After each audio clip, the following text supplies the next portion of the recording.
नमस्कार news room को स्वागत करुच्ची मु तपन। आज आम चर्चा करवा जे प्रधानमंत्री मोदी गतकाली गोटे बड़ बयान देइछंती। आपनकर मन थिबो गतकाली ब्रह्मपुर आसीथिले बीजेपी राष्ट्रीय अध्यक्ष जेपी नड्डा एवं गतकाली कांग्रेस वरिष्ठ नेता राहुल गांधी भी ओडिशा गस्तर आसीथिले। उभय नेता काली राज्य सरकार को कटु समालोचना करथिया बेले राज्य रे सरकार गठन करने दाबी करथिले एवं भोटर मानक अपील करथिले।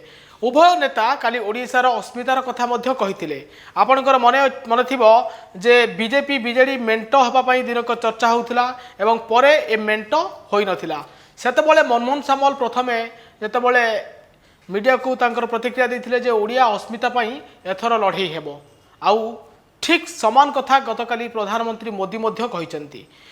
गोटे जातीय गणमाध्यम को इंटरव्यू दे मोदी कहते जे ओडिशार भाषा और अस्मिता एवं विपद में रही आपको ओडिशावासी दीर्घ समय धरी बर्दाश्त करेंगे ना।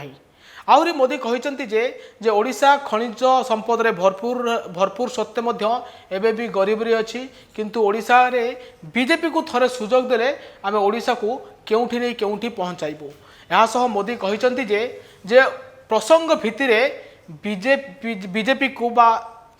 बीजेपी को बीजेडी समर्थन जनाई जेपरिक अन्य दल माने मध्य करुछंती किंतु ओडिशा रे बीजेपी बीजेडी भिन्न भिन्न एवं ओडिशार अस्मिता को नहीं एथर निर्वाचन लड़ा जाउची बोली प्रधानमंत्री मोदी कहछन। आपन को कहि रखे जतबेले बीजेपी बीजेडी मध्य मेंट नहीं आलोचना चलतिला सेतबेले गृहमंत्री अमित शाहकर एक इंटरव्यू सामना को आसीथिला। से कहिथिले जे मेंट नहीं प्रधानमंत्री मोदी एवं जेपी नड्डा आलोचना करुछंती जहाँ दलर शीर्ष नेतृत्व निष्पत्ति नेबे सेतेबेले ताहा डिसीजन निया जिवो एवं परे मेंट उभय दल मध्य होई नथिला। एगु परवर्ती पर्यायर अमित शाह जेतेबेले इंटरव्यू देइथिले सेतेबेले से कहिथिले एथर लढई आमना सामना हेबो एवं ओडिशा अस्मिता को नहीं आमे लढई करिवु। आपण को कहि रखे अमित शाह निकट में ओडिशा गस्तर आसीथिले नवीन सरकार ऊपर बर्षिथिले आ उपाड़ी फोपाड़ी दबार कथा कहिथिले। आ गतकाली प्रधानमंत्री बयान जो आसीछि ताहा निश्चित आगामी दिन में राजनैतिक बीजेपी बीजेडी भितर जो राजनैतिक उष्णता आहरी मध्य बढ़िबो और राजनैतिक बयानबाजी मध्य बढ़िबो। गतकाली प्रधानमंत्री मोदी मुख्यतः तीनोटी कथा कहिथिले जे ओडिशा अस्मिता और ओडिशार भाषा एवं विपद में रही।